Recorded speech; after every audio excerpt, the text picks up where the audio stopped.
If you're a smart, spiritual woman who has spent years investing in your personal, spiritual development and growth, and you still feel stuck, I've got some big insights for you. Welcome back to Raw.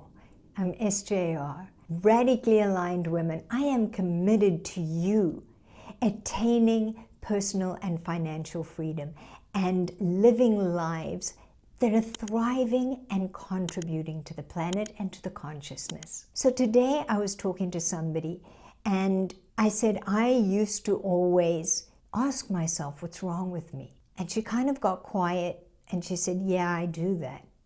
You know, I've invested thousands in courses, working with gurus and whoever, and podcasts, books, all of it. And I think I should be further along, and I'm disappointed. I'm disappointed in myself. Why don't I use what I've learned? So there are two things going on here. I asked her why she thought, and she said, because we don't know what we don't know, which is true. We don't know what we don't know. So I said, so what would be a solution? And she said, find different answers, find a different perspective. And I said, how many people are in that story? And she said, one.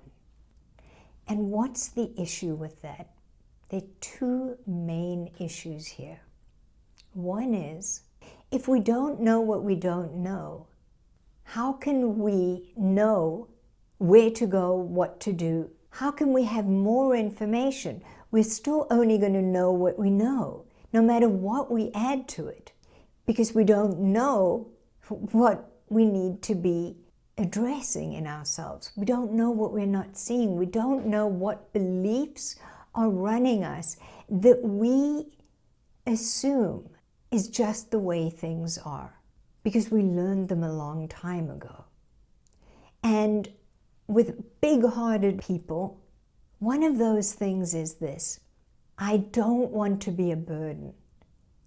Part of being a giver is I don't want to be a burden, which means I disown my needs because I believe my needs are wrong or an imposition, which makes it really challenging for me to get help. And without help, to see what it is that I don't know, to see what it is that I'm not seeing, nothing can change. I'm still only operating in the same operating system.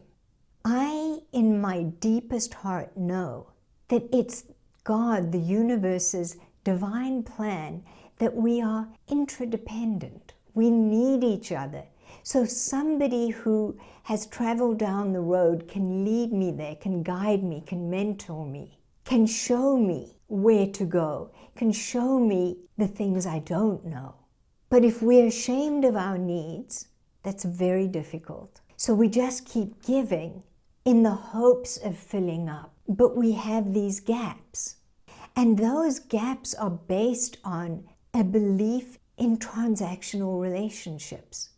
So I don't want to own my needs, but not just that. I don't receive. I don't receive, which means I only can have what I have. I can only know what I know. And if we send out a signal that says no receiving, the universe, we're wanting to manifest all these things, but the universe will never dishonor us and go, oh, that's not what she means. She means she doesn't want to receive that, but she wants to receive that, but she doesn't want to receive. No, we just no receiving, so no delivery. And that is based in, if I receive from you, either I'll feel indebted to you, or I'll owe you, or I'll feel vulnerable, because we believe in lack and scarcity. If I give to you, I have less. If you receive from me, I have less, so now you have to give back to me. That's not what the universe is made of. The universe is made of abundance. If I give my little white puppy Mediba a treat, she wants another one and another one. She doesn't think that there's a limited supply. More. We need to open to that. That is what the universe consists of. Our belief in a limited supply limits our supply. So in not receiving, I stop the receiving, and then I don't receive. And I feel stuck, and I'm in lack and limitation. It's a paradigm that just keeps spinning off itself. If nothing breaks the pattern just keeps going. Receive. I want you to practice this. Just set for 7 days. Give 3 things each day and receive 3 things each day. That receiving can be, I can take myself for a lovely lunch. I can receive a compliment. I can receive a sign from the universe. It doesn't need to be big, but it does need to be conscious. Consciously give 3 things and receive 3 things. We keep in flow, outflow, inflow. There's a natural rhythm, like the ocean. A wave breaks and it pulls back. The moon wanes and it gets full. Night falls and light comes. There's a natural rhythm. You've got to tap into that natural rhythm to be available for your manifestations to be received. It's an honor to help someone who needs something. And it's an honor to be the recipient, because you give to that person the experience of giving. Balance.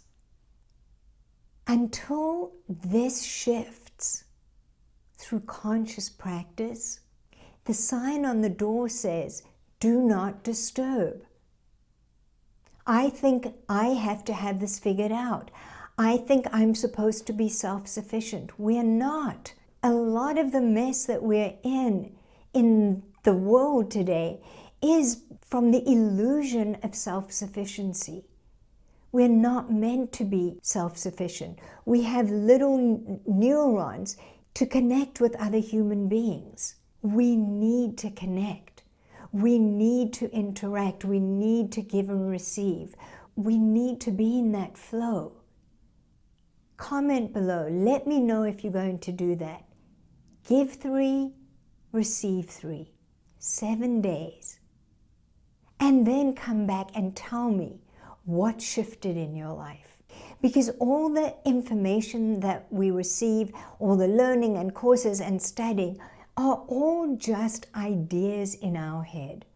Until we can translate them into practical application, then they can become experience, and then we come to know them.